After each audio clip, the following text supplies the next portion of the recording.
Testing 1, 2, 3, 4. Testing 1, 2, 3. Testing testicles. It's the chocolate Nubian. Checkity check. Testing 1, 2, 3. Testing. Wunderbar. Boom shakalaka, ladies and gentlemen, brothers and sisters around the world. It is your boy, Chris Shul, a.k.a. the Esoteric Noetic, a.k.a. the Chocolate Nubian Soul Brother from Ghana, West Africa. I drop the wisdomatic truth bombs here in Australia, mate. You know you can rely on me because I'm true blue. I stand with Teen. Meh. Be sure to like this video, subscribe, click on the bell, tell your friends, tell your mom, tell your momos, drop us the comments, and let us know what it is. Ladies and gentlemen, brace yourself. This is going to get deep. Legit. I'm going to speak about some very secretive stuff. I'm going to talk about Freemasonry. I'm going to talk about secret societies. I'm going to talk about the history of the United States, of Britain, of the world, really. I would say that this topic is probably the most relevant topic to everything that is going on in the world right now. If you're someone that think you know about Freemasonry, I can assure you, you probably don't. If you're someone you think you understand the history of the world, then unless, of course, you understand this topic, you probably don't. So brace yourself, share this video. I'm going to go deep. Now, first of all, I want to preface this video by saying that for those that don't believe in conspiracy theories, that don't believe in secret agendas, well, you've obviously been sleeping under a rock for the last couple of years. I mean, I don't think anyone needs to believe that there are conspiracies, there are agendas that take place in this Euclidean meat space. Having a look at what's been happening to all these people around the world, these big figures being censored just like that. I mean, what do you call it when a public figure gets taken off of TikTok, Instagram, Facebook, and all these big social media platforms just like that? Well, that's a conspiracy, Momo. That's what happens when someone in power, this is all top down, decides to take down someone. They contact these big corporations and they tell them, look, it's in your interest that you take this person off. That's a conspiracy right there. I will stop believing in conspiracy theories when rich and powerful people stop conspiring to do shit. But since that's been the history of the world as we know it, people have been conspiring to start wars, to take control of countries and so forth. I think I'm going to be speaking about conspiracy theories for a long time. The biggest conspiracy, though, is what goes on with the establishment, Freemasonry, secret societies. You know, a great man once said, secrecy is repugnant to a free society. Wait, let me try that again. That was my JFK. We dream that we can live in a world where there is no secrecy. Secrecy is evil. But secrecy is pretty much the name of the game. And it is the name of the history of the United States. It's the name of the history of the world. It's essentially responsible for so much of what we see within the world. Secrets, organizations coming together and working in union, conspiring, but not publicly announcing that they're doing this kind of stuff. Anyway, let's get to it. I want to speak about Freemasonry. What is Freemasonry? Because it's something I hear a lot of people speak about. They speak about Freemasonry as being this evil, sinister organization, which on some level it is, and on another level it is absolutely not. You see, the thing about Freemasonry is it's a bunch of different fraternities. Like Christianity, like Bitcoin, or like pretty much any big organization that gets large enough, it tends to split and has many denominations. There are many different Freemason denominations, and this has been the history, but you can trace back the origins to one source, like with most things. There's always like an original gangster, an originator, a BTC, or a Christianity, whereas there are all these different denominations like Catholicism and Lutheranism and Anabaptism and so forth. You'll find that it has its origins from one, and the same applies to Freemasonry. So I want to be very clear, though, that whereas a lot of people will characterize Freemasonry as being one thing, being very sinister and dark and so forth, they're only explaining half of the puzzle. You see, what people need to take note of first and foremost, is that there has been an evolution. There has been factions that have migrated over into different areas and started their own version of Freemasonry. There are different branches of Freemasonry. There's the Scottish Rite, which is probably the most well-known. Then there are these different degrees.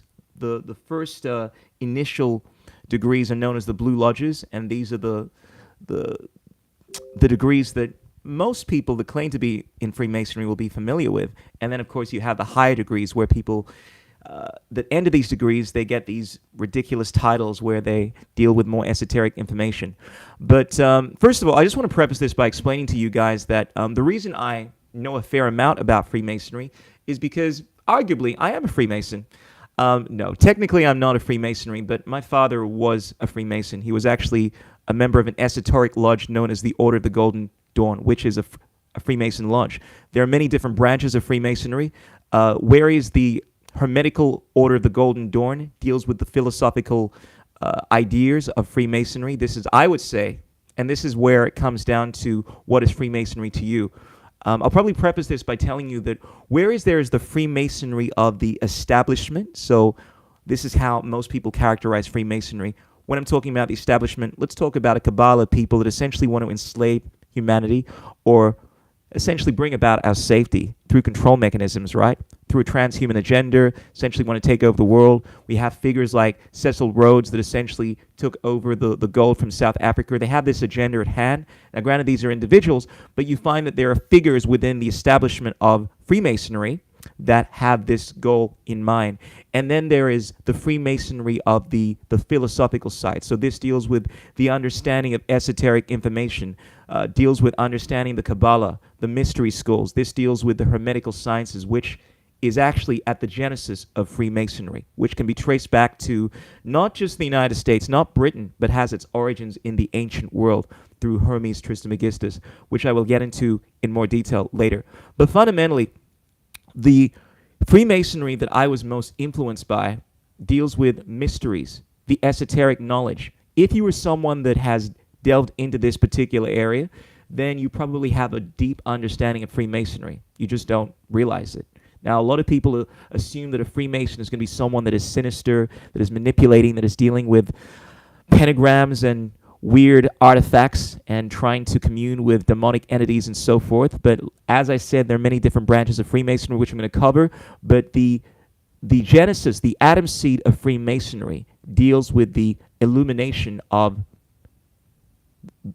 the mind, deals with redemption of the spirit from matter, deals with the apotheosis, deals with the alchemical wedding, deals with the efflorescence of consciousness. Essentially, it deals with trying to be the greatest version of yourself, creating this brilliant man within the confines of the natural law, God, which interestingly enough is what the symbol of the square and the compass is all about. A lot of people have this idea that the square and compass is some kind of dark, sinister symbol, but fundamentally it is in reference to the idea that through the process of creation, and the square is supposed to be the active symbol from what I remember, and the compass is supposed to be the active symbol, and the square is supposed to be the passive. It's like the yin and yang. You create.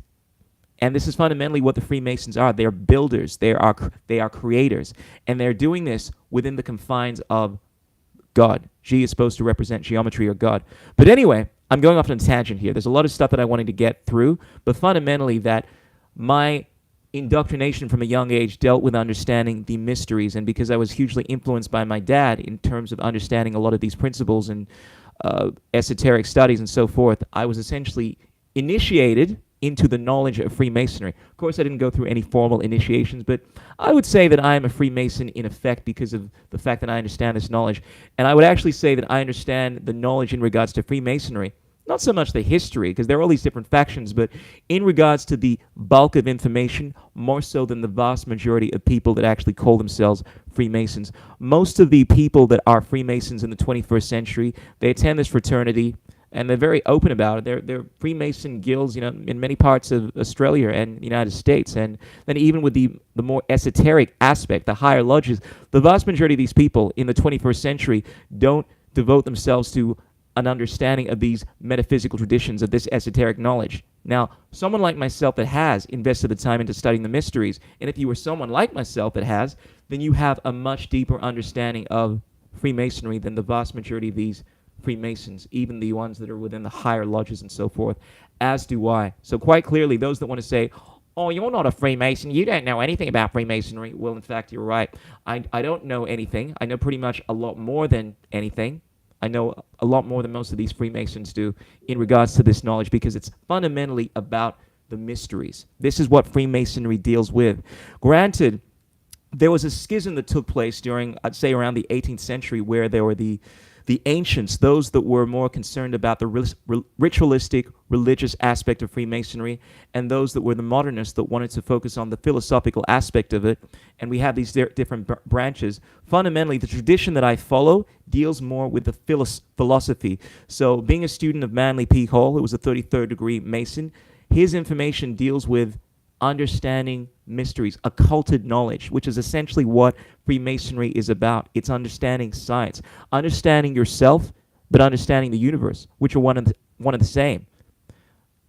If you understand the mysteries of yourself, you understand the mysteries of the universe. I think that's a quote by Apollo or something like that. But fundamentally, it is about understanding the esoteric sciences. And this is why so much of Manly P. Hall's work, I've listened to pretty much all of his lectures. It took a long, I'd listened to his lectures as a kid, and I formally went through all of them. It took about 5 years, but he's been the biggest teacher to me when it comes to philosophy and an understanding of these metaphysical, esoteric traditions. And the bulk of his work is about understanding history and philosophy. If you want to understand the nature of religion, then you study these things. You study history and you study philosophy. If you want to understand the world as we see it within the microverse and the macroverse, then you study the occult, the hidden sciences. And fundamentally, this is what Manly P. Hall's work was devoted to. And Albert Pike, who was also a Freemason, very high degree Freemason, his line of work dealt with understanding the Kabbalah, Gnostic information, the Hermetical sciences, which is what all of this stuff ties to.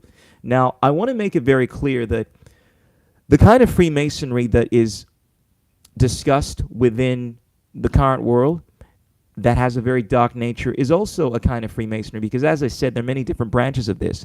The establishment kind of Freemasonry, and this is the kind of Freemasonry that I would say was hijacked, because if you have a look at the history, let me take you guys through the history of this. Now, I've spoken a little about the different branches, about the schism, how there's a schism between the modernists and the ancients, essentially those that, and this is something that happens within pretty much every large organization. Have a look at Christianity, right? There was this schism where it divulged into all these different denominations. Same thing took place with Freemasonry. So essentially, we had, during the start of the American Revolution, so 1776, most people mark that as the genesis of the Bavarian Illuminati, Adam Weishaupt. Now, during this time, we also see the formation of the Grand Lodge de France, which influenced something known as the Nine Sisters Lodge. And this was developed during 1776, not coincidentally, but this is the same time that we see the emergence of essentially the Freemason that most people refer to as Freemasonry, the formation of Freemasonry through Adam Weishaupt. And this was influenced by the Nine Sisters Lodge. So we have figures like Benjamin Franklin, Thomas Jefferson, at points being leaders of these fraternities. And this was a movement that was based off of the concept of liberty, equality, fraternity. This was the fundamental basis of the revolution of the United States. In fact, you have a look at the history of the United States, and it was these secret societies, the Freemasons, that were at the heart of this Enlightenment movement, trying to bring about an era of freedom. And this was the Freemasonry that was prevalent, at least for the formation of the United States. But eventually, this stuff was obfuscated through a schism. Certain parties got involved, and then we see the obfuscation of Freemasonry through the Freemasonry of the establishment. And then we have figures like Cecil Rhodes that is probably worth speaking about, because there are certain figures within many of these different organizations, and some of them are good, as you'd imagine, and some of them are bad. The problem is that because people are not looked at on their individual merit, often people tie them to an organization. What people tend to do is they say, well, this person was bad, therefore their entire organization must have been bad.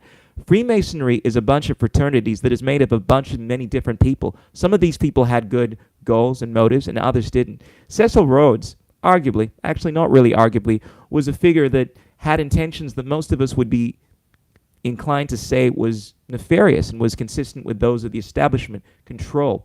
This is a figure that essentially was responsible for the takeover of South Africa, taking their gold, essentially wanted to create a policy where the British Empire would rule the world, and the entire world would essentially be under the rule of the elite.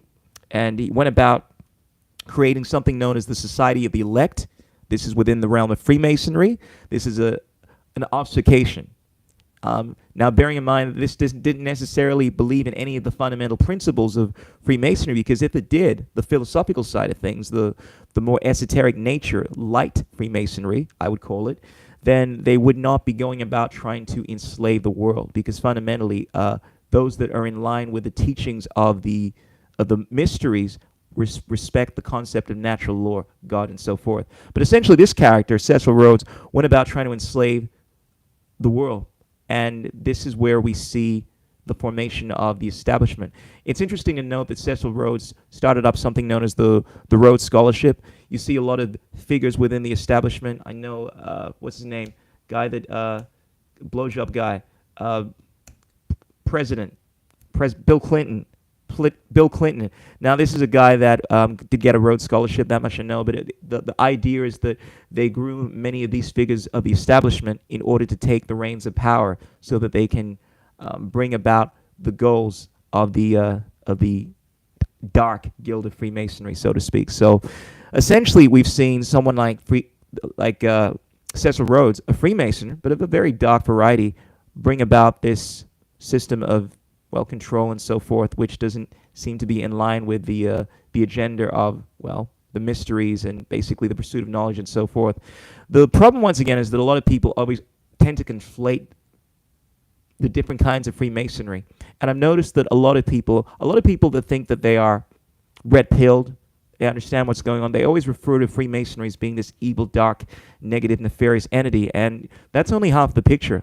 Now, granted, that's the case in history, but you could say that's the case of pretty much any massive establishment, whether that be science, which has its origins within the tradition of philosophies, or the mysteries, for that matter, actually, with Sir Francis Bacon being the original gangster of the scientific method and so forth, that was actually a Freemason, interestingly enough, but obviously now has been obfuscated to the point now where we have to trust the science. We don't believe in questioning, and essentially the science is a bunch of big, powerful companies that lobby scientists to arrive at answers that organization wants so that they can have their bidding done. But I'm just essentially trying to illustrate how many of these organizations become corrupted, and it's a somewhat of a myopic mindset to look at any entity specifically as being bad, good or bad for that matter, unless, of course, you become specific about what it is about these entities that you dislike and what iteration of them that you're referring to. Because the Freemasonry now, the Freemasonry of the establishment, once again, is not the Freemasonry of the ancient world. So, another thing I wanted to speak about, and this is hugely important because this ties in with the New Age movement. Now, this has its influence in Freemasonry as well. What's interesting to note is that, granted, the New Age movement is somewhat of, once again, a generic concept that's been influenced by many, many different people. I would say that during the 20th century, it started off as the New Thought movement and had biggest influences being figures like Helena Blavatsky of the Theosophical Society, C.W. Leadbeater. These are people that I was very much influenced by, and they had a deeper understanding, once again, of the mysteries. But then over time, this was obfuscated. This was hijacked by figures like Alice Bailey, Annie Besant. Now, it's interesting to note that Annie Besant was actually uh, behind, or at least one of the figures that was involved in something known as Co-Masonry. So Masonry, typically speaking, and this isn't a product of Masonry per se, I would say, but just the product of the times, was simply an organization, a fraternity for men. Now, with Co-Masonry, it became a situation where both women and men could go through the ranks of Masonry. So this is something that started off, I would say, probably around, I don't know the exact period, but much later. So we're seeing probably around the 19th, 20th century. Could be off there. But essentially, with figures like Annie Besant, they had a huge influence on this movement. And Annie Besant was one of the key figures of the Theosophical Society. Now, this is where we see a lot of obfuscation in terms of the concepts within Freemasonry, because it became affiliated with a political agenda. Annie Besant was a socialist. Annie Besant had ideas that I don't necessarily resonate with, very much departed from, I would say, the works of Helena Blavatsky and so forth. It had a different stance on the world of metaphysics and so forth. But we see figures like this being responsible for so much of the New Age, I would say, nonsense. Like we should have no property, no respect for individual rights and so forth. We only need to work within this collectivist system where we violate the rights of others for the greater good. That's what you get when you have socialism and you're tied to communism, which I understand Annie Besant was quite fond of. So this is actually another branch of Freemasonry. But look, the real reason as to why Freemasonry has been very much frowned upon by particularly the Christian community or even the establishment at the time, because at a time the vast majority of the population was obviously the Christians, and they had this attitude that anyone that was dealing with science, anything that was occulted, that was secret, must have been of a pernicious nature, right? Because secrecy is not cool. As JFK say, secrecy is repugnant to a free society. But fundamentally, what happened was the papacy denounced Freemasonry, and they took on a very negative attitude towards people that were caught up in Freemasonry to point. And as a result, because of this denunciation, in the same way that the media has focused this negative narrative towards anyone that is questioning the narrative of the boom shakalaka mandates, as I call them. You know what I'm talking about, the V mandates. This is essentially something that took place with the papacy at a time. Essentially, they frowned upon these figures because many of them were dealing with secrecy. Many of them were working within closed doors, and there is a basis for this. If you have a look at the philosophical side of Freemasonry, the history behind many of these societies, many of these organizations had to be secret because at the time that they were in, they would be burned at the stake. They would be destroyed if they were to openly speak about what they were doing. As a result, they decided to be secretive about this. There's this common idea within many people that consider themselves workers of light and followers of Christ that you must work in the light. You must never be hiding anything that you have, because knowledge and truth is for everyone. Well, the reality is that in this world there are people that do actually wish you harm, and throughout history this has been the case with many sects, many secret societies like the Cathars, the Gnostic sects and so forth, even the Christians at some point. Essentially they were burnt at the stake, whether they were called witches or whether they were destroyed for having heretical views at the time. And as a result, many of these figures had to hide their information. But it is true that there is a tremendous amount of secrecy within Freemasonry. Now, granted, sometimes it is of a very nefarious nature, with what I would call the dark side of Freemasonry. Often, many of these initiates are required to do certain things, perform certain acts as a way of showing their allegiance, and are made to swear certain oaths that if they ever violate any of this secret information, that horrible things will happen to them. And many of the things that they often do in order to ensure that there is this fraternity of trust are very gross. This is where we have the stories of secret societies like Skull and Bones, and within many of these Ivy League universities, having secret societies that many of the initiates would be required to do horrible things and so forth. But once again, I want to make it very clear that whereas there are many, many different fraternities that have their own initiation rites, that have their own customs, the side of Freemasonry that deals with the occulted information, that deals with essentially bringing about an efflorescence of consciousness, the fundamental goal here is liberation from darkness. It deals with the esoteric tradition that fundamentally it is incumbent upon us to illuminate our minds, strengthen our will with love, and purge all negative thought patterns from our existence, as I often say. But no, it's fundamentally about trying to raise your vibration. You see, whereas a lot of people understand that the Freemasons are a real thing. I mean, this is very exoteric. Many of us don't understand the origins of this organization. They say that, look, we don't really know what the original origin is, that there is a Scottish rite of Freemasonry, and there are all these different rites, and we don't know what the origin is per se. I will tell you, as someone that has actually studied the mysteries from a young age, that had a father that was a Freemason of the philosophical tradition, the Hermetical Order of the Golden Dawn, that fundamentally that the origins of all of this information can be traced back to the mysteries. They can be traced back to the Hermetical sciences. They can be traced back to Hermes Trismegistus. I mean, this is fundamentally the basis of Western civilization. Now, granted, a lot of people will say that, yes, granted, Freemasonry probably had its kind of official origins, maybe in Britain or here or there and so forth, but the atom seed of where this information comes from is not necessarily Britain. It's not necessarily even anywhere physical within this Euclidean meat space reality. It is of a knowledge. It's pertaining to something that cannot be limited to any part of the world. It is a knowledge that the original gangster of this, Hermes, would say it's something that is within the very essence of reality, that we all have access to this information if we only open our minds and our hearts. And granted, there were figures that actually paved the way by understanding the mysteries and so forth. Figures like Pythagoras, Hermes, and so forth. There is a history of this tradition. Fundamentally, these people are essentially just reciting knowledge that has been around for ages, that can be traced back even further than the known times into ancient Atlantis and so forth.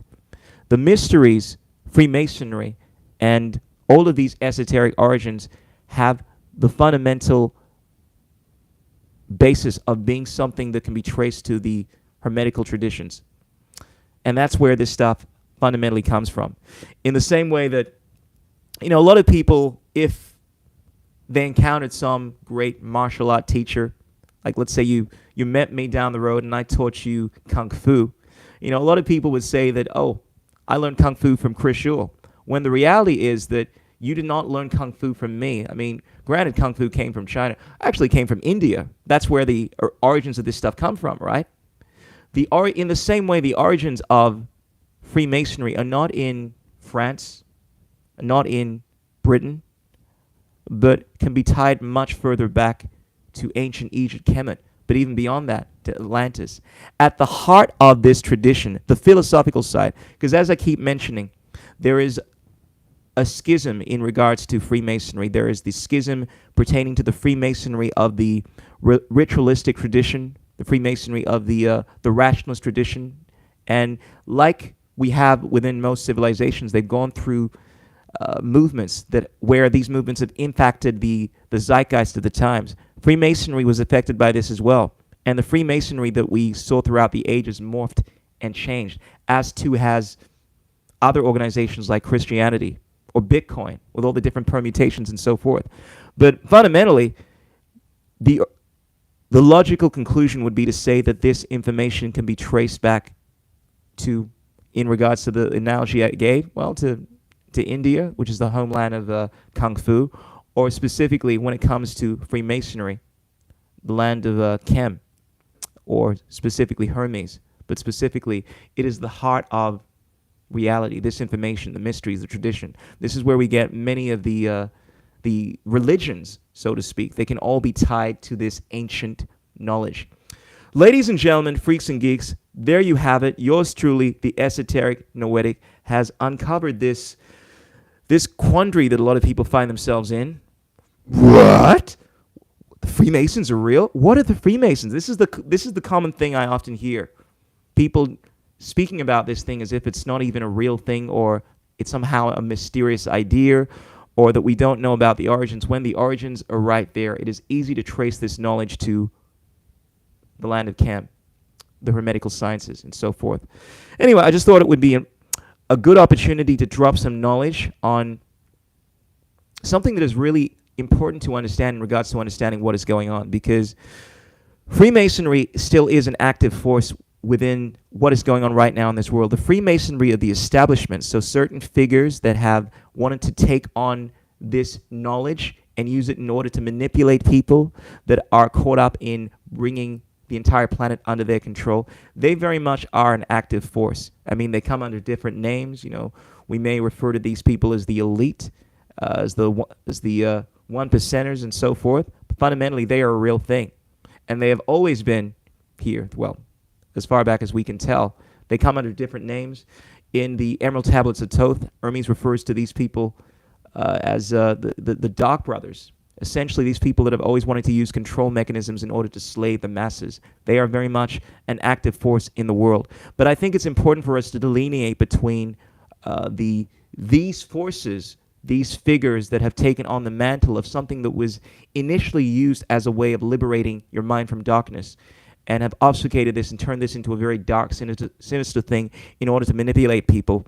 I think it's important for us to delineate between these figures and the figures that have actually wanted to use this in order to impart knowledge, light into the world. Figures like Manly Hall, figures like many of the avatars that have come before us and so forth, like the chocolate No, but you know what I'm talking about. Ladies and gentlemen, remember there are three things that cannot remain hidden for long: the sun, the moon, and the wisdomatic, esoteric, Freemasonic, chocolate Nubian, scientific, metaphysical, doesn't really matter what name I call it, truth bombs of yours truly, Chris Schul, the esoteric noetic, signing out. Peace.